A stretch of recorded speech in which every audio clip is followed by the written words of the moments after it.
Salutations everybody, it is Matty here today doing something a little bit different. Heck, there's even a different camera angle. We're looking at GameSpot's Greedfall review. Normally I don't mind GameSpot, I feel like IGN sometimes takes the crown on ridiculous reviews, but their Greedfall review is something else, so I'd like to get into it because the reception through their audience, both in the terms of ratings and comments, has not been super positive. But before I go any further, allow me to make it really clear, we're not critiquing the writer themselves. I've been on the receiving end of review critiques, we're just discussing the work. My best example is when I made my Final Fantasy XII, the Zodiac Age review. And a lot of people did not like that, which is okay. And then people made response videos, which is okay. And personally, I thought it was really insightful and neat to get people's perspective on that game. So we're going to be picking out a lot of the highlights here and talking about them. But if you'd personally like to take a look at it yourself, there will be a link in the description down below to their Greedfall review.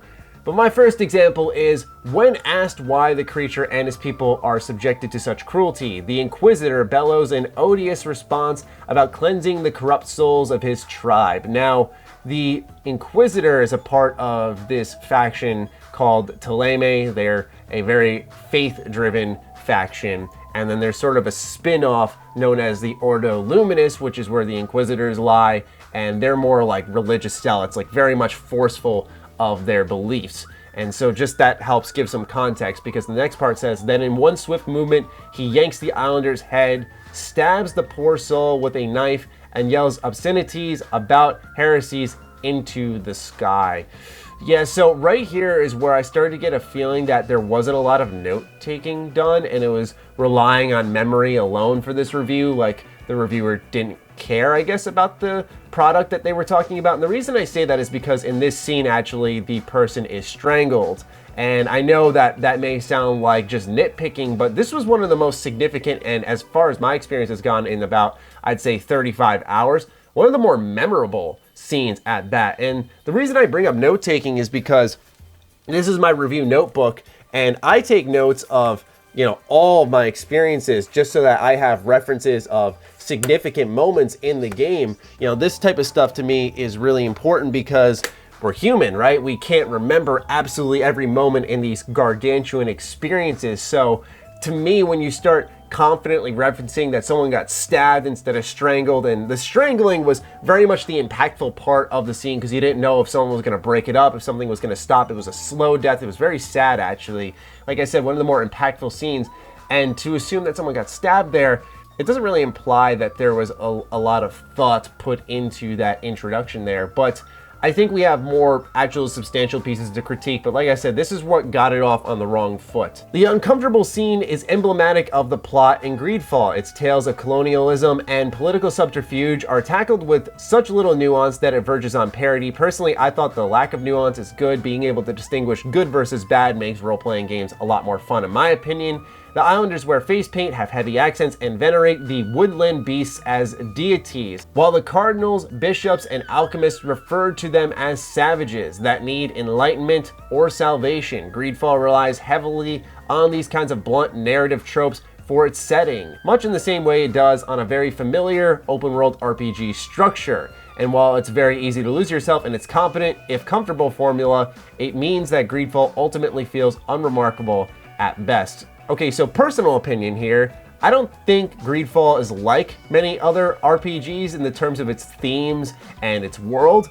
Perhaps people disagree with that, but I think that that's what makes the game really stand out when you see this 17th century-esque clothing and then you see magic and all these crazy beasts. You're like, what is this game? I thought that was its biggest strength. It seemed very unfamiliar. And then they claim it's an open world RPG, which it is not. There are multiple hubs that you can explore, but this game is far from open. They're very tightly packed areas with quests and enemies to fight and people to talk with, but they're always in little areas that aren't super big. It's not open world by any stretch, which once again, I think alludes back to my initial point that this review was sort of made in the breeze. I don't want to assume something of someone's work, but when you take a genuine look at some of the wording and some of the claims here, it's not opinion-based. Like, these are things that should be factual, like the stabbing, like open world RPGs. These aren't just opinions, right? And that's why I think it's all the more fishy. Even your companions and other characters are cookie cutter emblems of their group. Siora is the native princess who wishes to seek peace for her clan. Petrus is the religious Teleme advisor with tons of political savvy. And Kurt is the loyal, headstrong mercenary whose stoic demeanor can barely disguise his world wariness. Now, real quick note, totally respect this, but Kurt, loyal, and mercenary, those words do not go together. And especially if you play the story.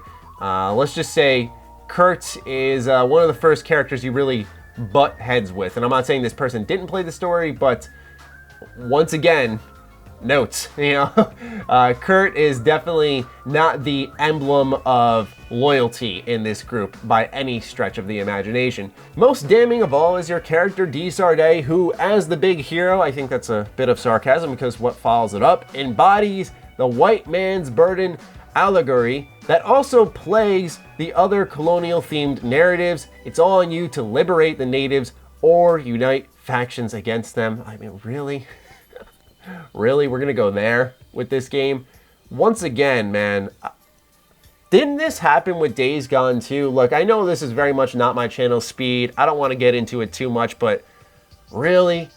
You know, we can't just talk about the game, because there is a lot of jank, there's a lot of rough around the edges with Greedfall, but really, this is what you hone in on? This is your big take? One thing I'd like to throw in there that I forgot to in my initial recording is that this review itself notes good RPG mechanics throughout Greedfall, also mentioning quality questing, and that would also imply good choice and consequence, good writing. And what's strange about this is that they sort of remove all of that to mention how you're either liberating natives or fighting against them. And while you are in fact going to Tier 4D, home of the natives, the plot goes beyond that, more into Desarde's backstory and brokering peace or creating war between all of these factions. It's not just about the natives, and more so than anything, I feel this statement diminishes what the natives are, because they could have just made them one group of people, but there are multiple walks of life throughout different villages of the natives. Some are fighters, some want to unite, some want to embrace the brand new ideas that some of these factions have brought to Tier 4D. Some are a little more passive, some want to work together, some are very stuck in their ways. They're all different walks of life, and what's important to note about that is that's what helps create the world in Greedfall. I think that's so important to note because this very statement diminishes all of the world building that Greedfall does. Every quest, every companion quest, every interaction you have, everything in this game serves to build the world, and I think that one statement just breaks all of that down. And they mentioned colonial themed narratives again, like this is a super common style of game, and I think the only one I can think of is like Dragon Age, which we haven't seen one since 2014, and as far as I'm concerned, the only good one there is Origins. Sorry, moving on. Greedfall's saving grace is that its role-playing systems are adequate, and the game's greatest strength is how well it sticks to what is tried and tested. It features mechanical design that's common in the genre, exploring, looting, questing, etc. I don't know what else you expect in an RPG, but it's also savvy enough to incorporate the best versions of these elements. That's pretty big. Most notably, it feels like it draws inspiration from CD Projekt Red's The Witcher 3, a title I couldn't stop making mental comparisons to. Okay, that's cool. That's actually really huge praise for Greedfall. What did you give The Witcher 3? Oh, a 10. And what did Greedfall get? Oh, a 5. Okay, now I know these reviewers are different people who create different opinions on different games, and maybe they don't view The Witcher 3 as this 10 out of 10, but The Witcher 3 is widely known as one of the best RPGs of this generation. Even if you don't agree with it, you know that people think that. So when you make that comparison, you know where people's heads are going. And to call it its saving grace, and then to make comparisons of what people consider one of the best RPGs of the generation, and then give it a 5? It's not even about the 5. It just doesn't make sense. It doesn't add up. Greedfall suffers from some bugs, primitive systems, and even glaring spelling errors, however. Some dialogue is clearly skewed towards a male Desarde. In my playthrough as a female Desarde, several characters still refer to me as he. The stealth mechanism is also unintentionally hilarious. When on a stealth mission, enemies tend to treat companions as invisible. They will not notice two big oafish men blundering about in front of them, but will jump out of their skins when they notice Desarde peeking out from behind a nearby crate. Okay, so this whole blurb just screams, I need to be a little bit informed on game design because yes, Greedfall is buggy. I'm not going to criticize the primitive systems. Sure, by all means, if that's what you think, that's okay. The spelling errors and references of he, this is something that is budget-based, the he and she. Yes, there should be a little bit more consideration, I believe, because it is an RPG. Dialogue is very important, and I'm not undermining how that person feels about the dialogue. I'm just saying, though, that this shows a lack of understanding that this is a AA game, right? Like, stuff like stealth missions in an RPG. I was surprised this game even had stealth, by the way. I'm not even saying be overly forgiving, but understand the type of product you're critiquing, right? Like, that's all you have to do to account for this type of stuff. I'm sorry, but I think Greedfall would be significantly worse if during those brief moments of stealth gameplay, they could actually see my companions, because you can't command where your companions go. And so if they were responsible for you getting caught, that would be extremely frustrating. That would be awful. I don't know, what do you want, right? Like, what do you want? Do you want the game to be worse at that point? Because that's exactly what would happen if your wish came true and people did notice these two big oafish men. I understand it can break your immersion, and if that were a factor in your statement here, that would instantly invalidate anything I have to say, but you don't mention that. You just want them to be noticed, which in turn I'm like, don't you realize what happens on the other end?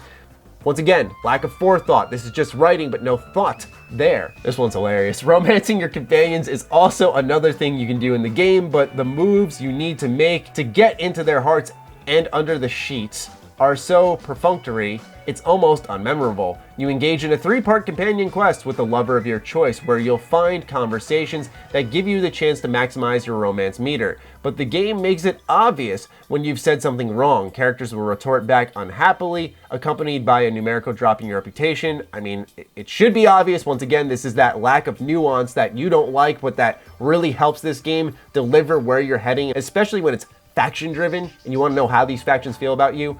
Strip away the nuance. Just give it to us directly so we know how people are feeling about what we did. I like that. So it's an easy process to save scum, and the ultimate reward is a not very saucy bedroom scene. Okay. Cause that's what we do game romance for. Bedroom scenes. Look, I'll be the first to say I don't care about video game romance. I think a lot more than other people.